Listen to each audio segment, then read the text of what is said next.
Olá pessoal, tudo bem? Eu sou o professor Rodrigo Fraga, então vamos começar aí a falar hoje de torque, né? Ou, como aparece em alguns livros, momento de uma força, tá?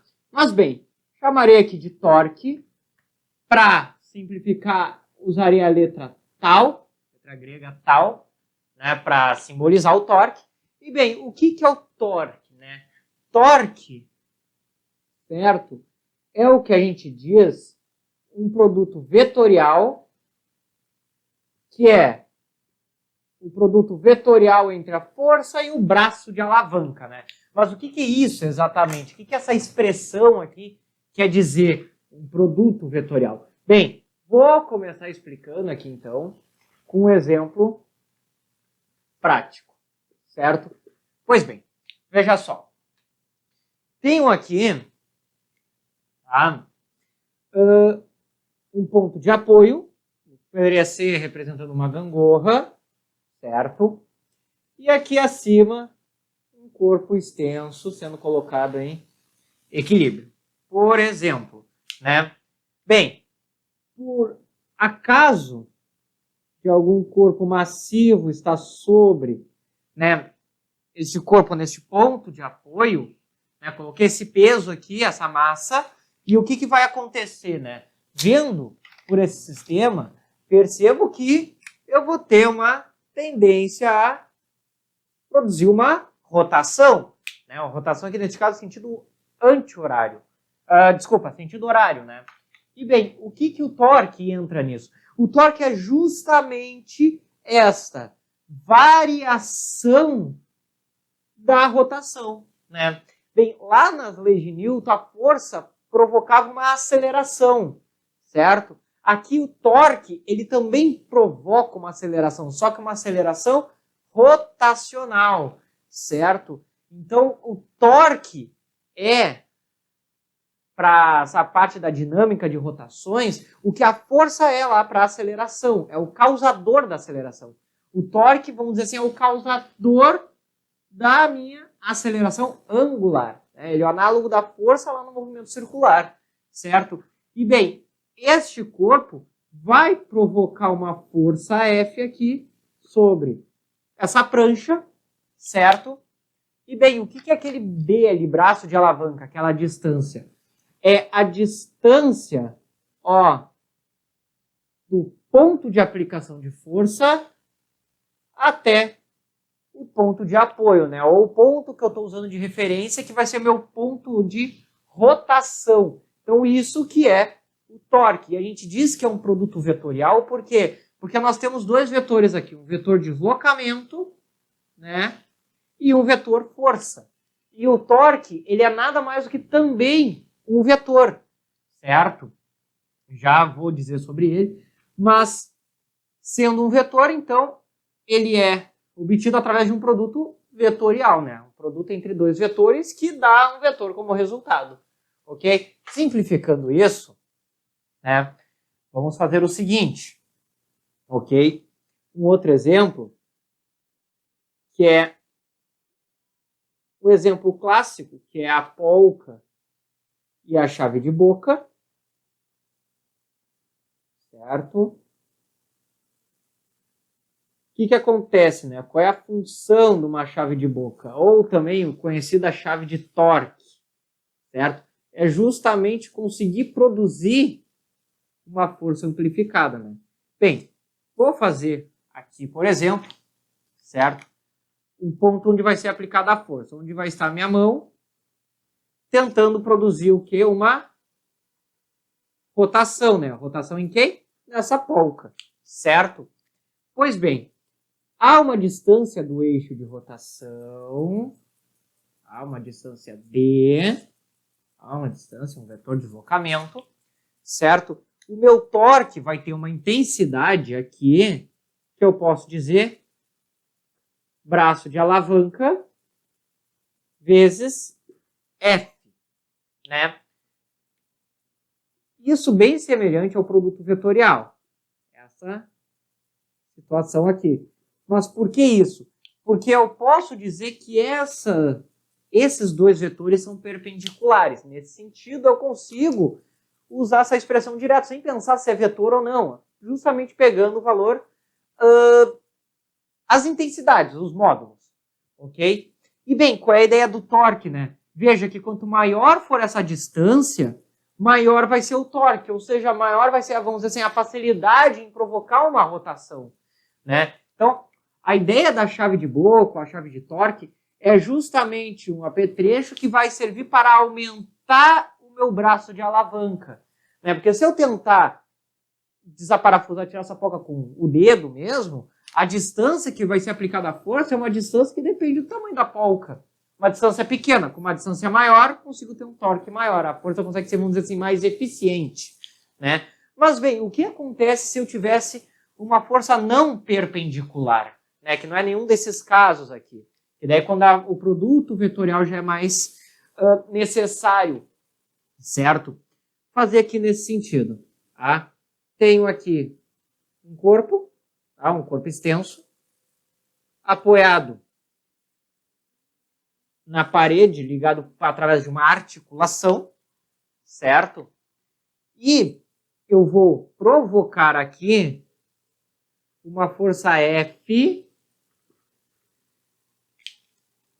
de forma que essa força F, ó, ele faz um ângulo θ com a linha horizontal, né, que é ao longo do comprimento deste corpo. E aqui a nossa distância D, né, o nosso vetor de deslocamento, D, certo? Bem, qual é a ideia do produto vetorial, certo? Como eu quero produzir uma rotação, eu vejo que através dessa figura, dessa interpretação, eu vejo que eu vou ter uma rotação em sentido anti-horário, ok?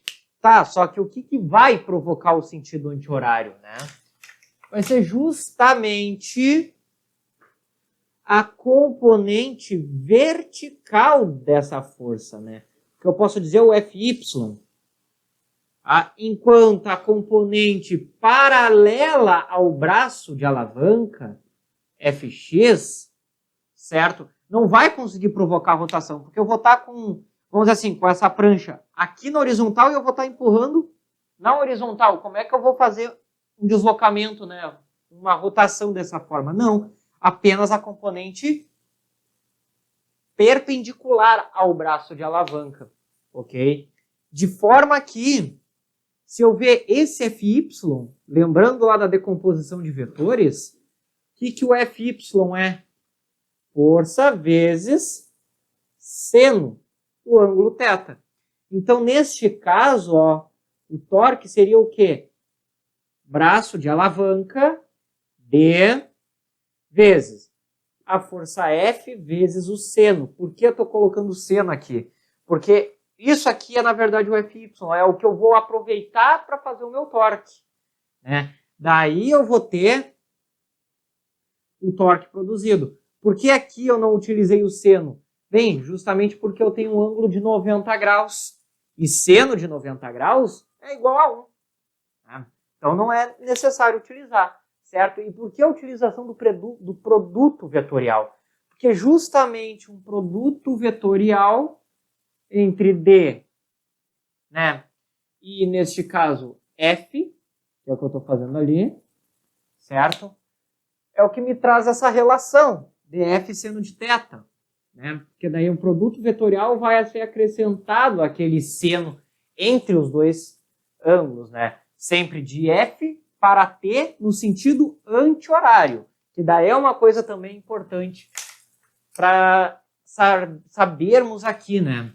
A questão do sentido. O torque, a gente diz que ele é positivo se eu tenho um sentido anti-horário de rotação.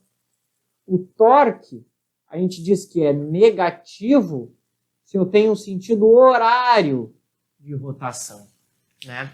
Então, todo torque em sentido anti-horário é positivo, todo torque em sentido horário, negativo, tá?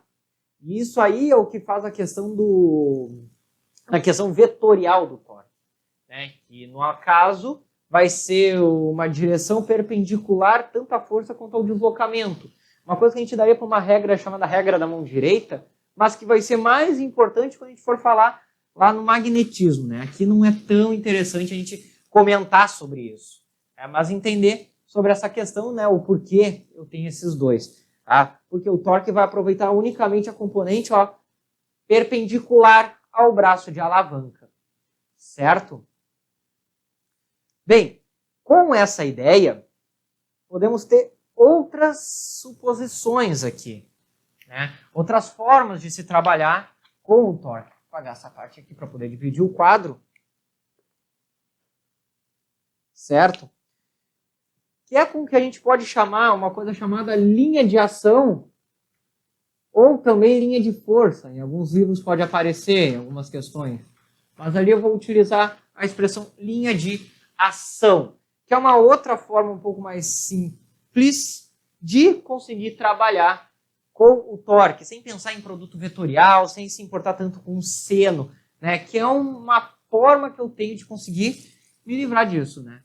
Como, por exemplo, olha só, tenho aqui expresso, por exemplo, um gráfico mesmo, x por y, certo? E eu vou colocar aqui um guindaste. Certo? Uma representação muito mal feita do guindaste, mas vai servir para a nossa questão, certo? E, bem, guindaste segurando algum peso. Tá? E, por acaso, quero saber, né, o torque que ele vai produzir, né? Bem, este corpo vai sofrer uma força peso devido à ação gravitacional, certo?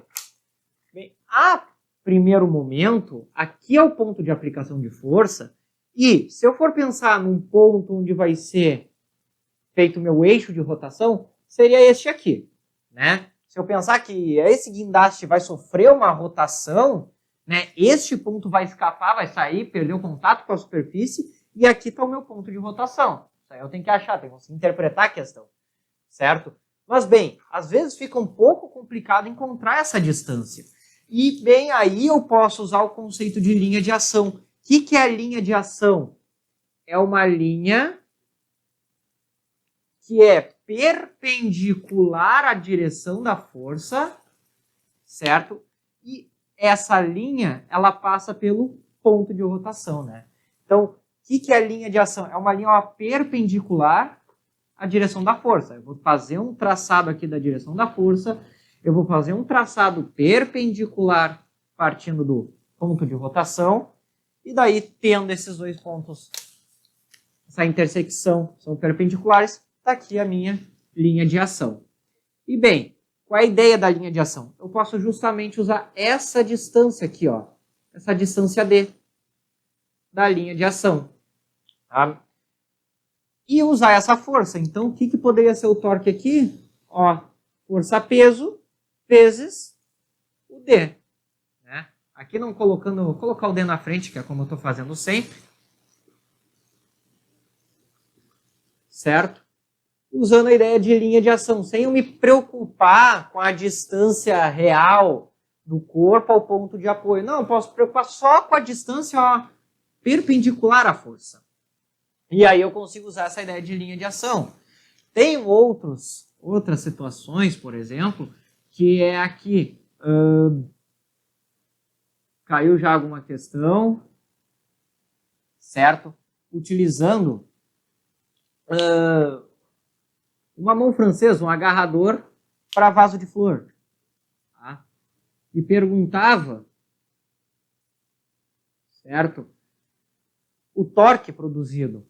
Claro, se eu for pensar que aqui está a força, olha só como é que fica visível aqui.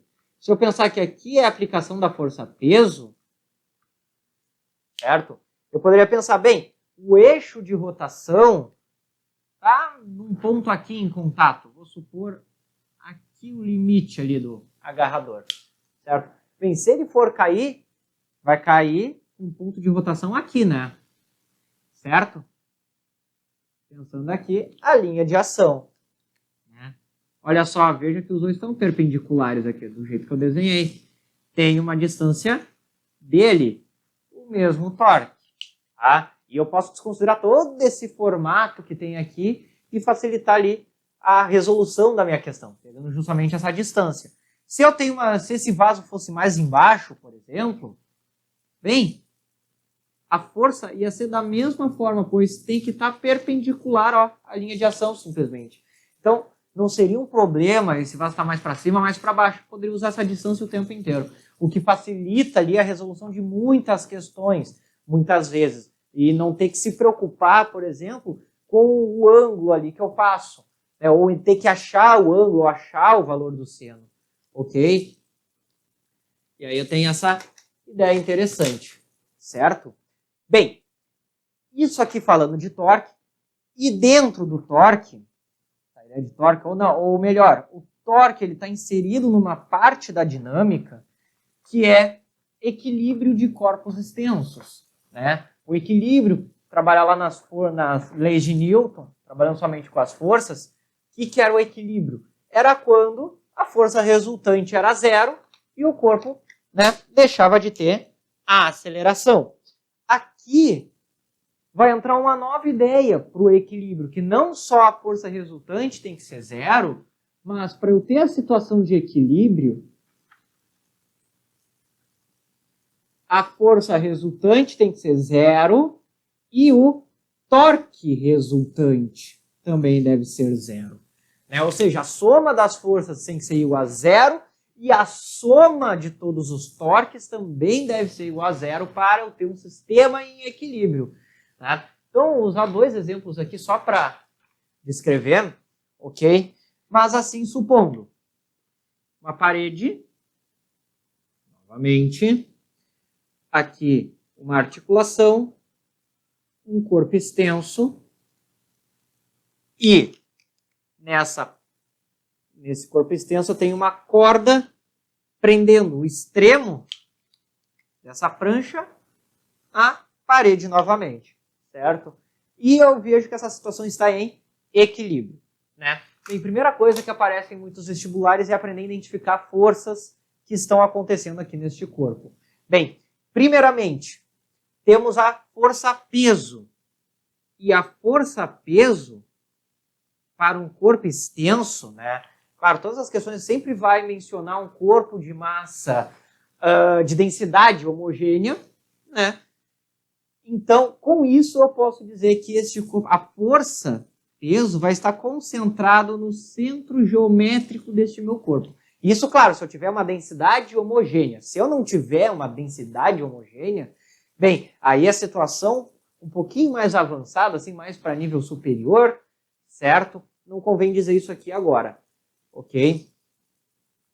Então, eu sei, o peso vai estar sempre no centro geométrico daquele meu corpo, ok? Bem, eu vejo que tens aqui uma corda. Então, ao longo dessa corda, vai aparecer uma força de tensão, certo? E na articulação, eu vou ter também, certo? Vou ter também uma força de contato. Eu posso dizer uma força dessa forma aqui, né? Que eu vou chamar aqui uma força de contato, ou melhor, uma força normal, certo?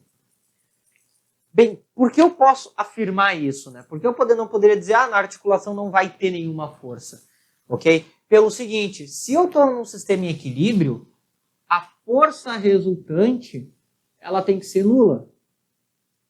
E isso inclui todas as componentes verticais e horizontais.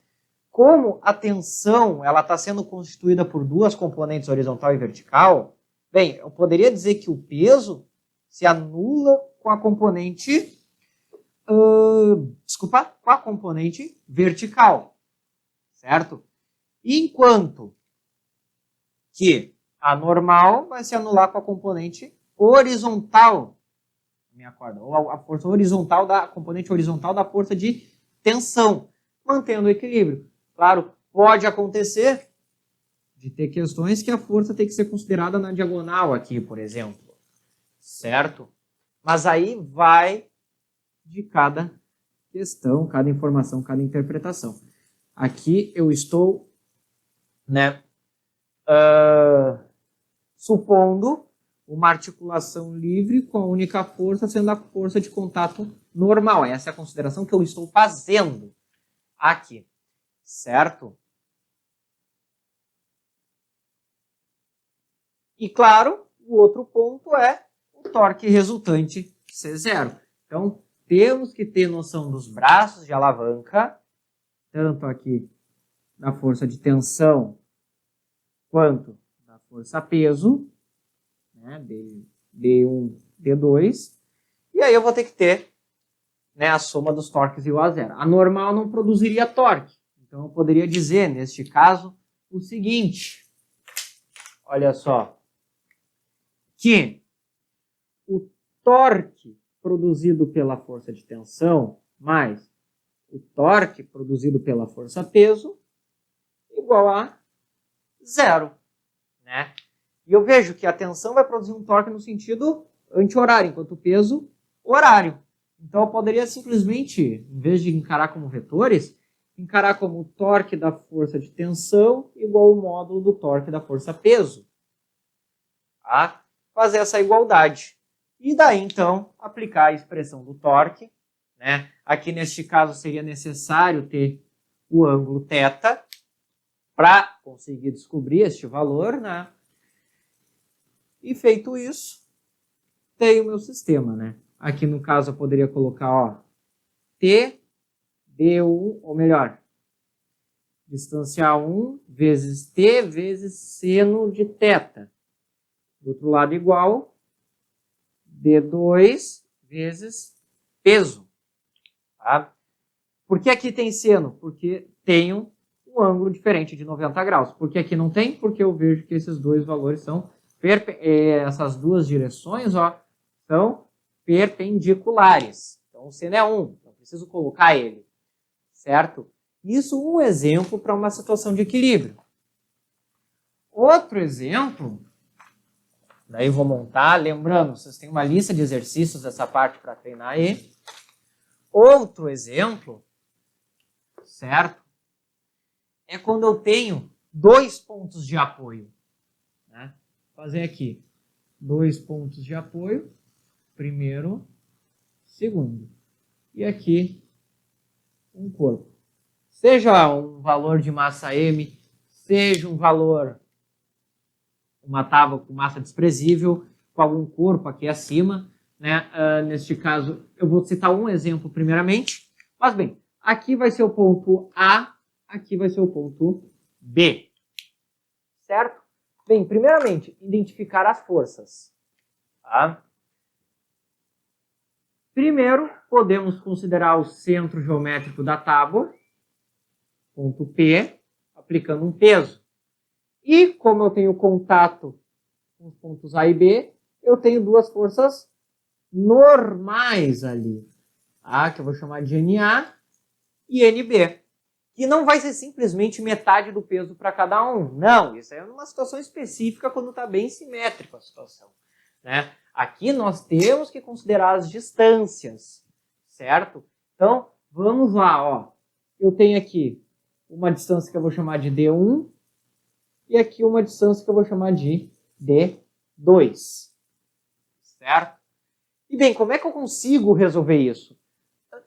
Este aqui é um pouco mais simples, fica um pouco mais aberto, né? A gente pode escolher um desses dois pontos como sendo, né, o meu ponto de rotação. Pois, concordo que eu posso tanto ter essa prancha rotacionando para esse lado, com A sendo um ponto de rotação, quanto do outro, para B. Claro, depende da situação. Se eu colocasse uma massa neste ponto aqui, eu poderia pensar, não, vai gerar torque para cá. Então esse é o meu ponto de rotação. Mas neste caso fica realmente opcional eu fazer essa escolha. Né? Então vou escolher, ó, o ponto A. Eu posso fazer um, depois posso considerar o outro. E como é que vai funcionar? Vamos supor que tanto esse D1 quanto o D2 seria, vou chamar um DT. A distância total entre aspas. Né? Bem, como é que seria a expressão para o torque aqui resultante? Se está em equilíbrio, né, primeira coisa, eu vejo que o torque dessas três forças, o torque resultante, deve ser zero. Só que se A é o meu ponto de rotação e o NA está exatamente sobre o ponto de rotação, esse aqui não vai conseguir produzir uma rotação, né? Eu não vou conseguir fazer, com essa força NA, fazer uma rotação em torno do ponto A. Ele está uma força para cima aqui, só que não sei para que lado que ele está, né? Não tem, é incerto. Ele diz que é um torque nulo que essa força produz. Então eu considero apenas da força peso e da força normal de B. Como o N de B está no sentido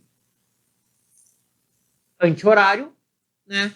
Então eu tenho o torque de B, no ponto B, como o P está no sentido anti-horário, menos o torque da força peso.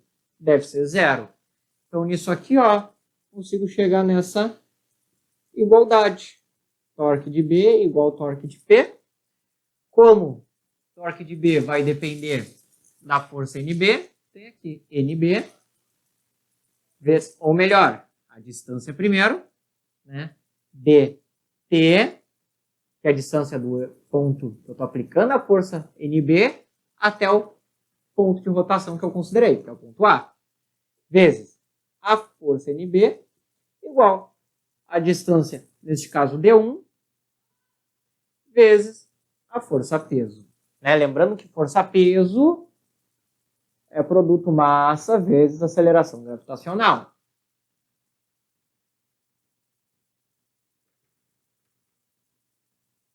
Certo? Com isso, eu tenho uma expressão para encontrar o equilíbrio do meu sistema. Com isso aqui, eu consigo achar o NB. Tendo essas distâncias, tendo o peso, ou mesmo a massa deste corpo, consigo encontrar. A outra forma a outra situação é as forças resultantes devem ser zero. E eu vejo que tem duas forças verticais para cima, NA e NB, que para estar em equilíbrio, as duas somando devem ser iguais à força peso, que é a nossa força resultante. Tá? Se tivesse mais um corpo aqui, acrescenta mais um termo aqui na soma dos torques, certo? Teríamos mais um termo em cada uma dessas expressões, certo? Mas aqui é uma das formas, né? Claro, tem vários outros sistemas que podem aparecer utilizando torque com mais de N forças, mas bem, para falar de torque no geral, assim tudo, é basicamente isso que pode aparecer em vestibulares, certo?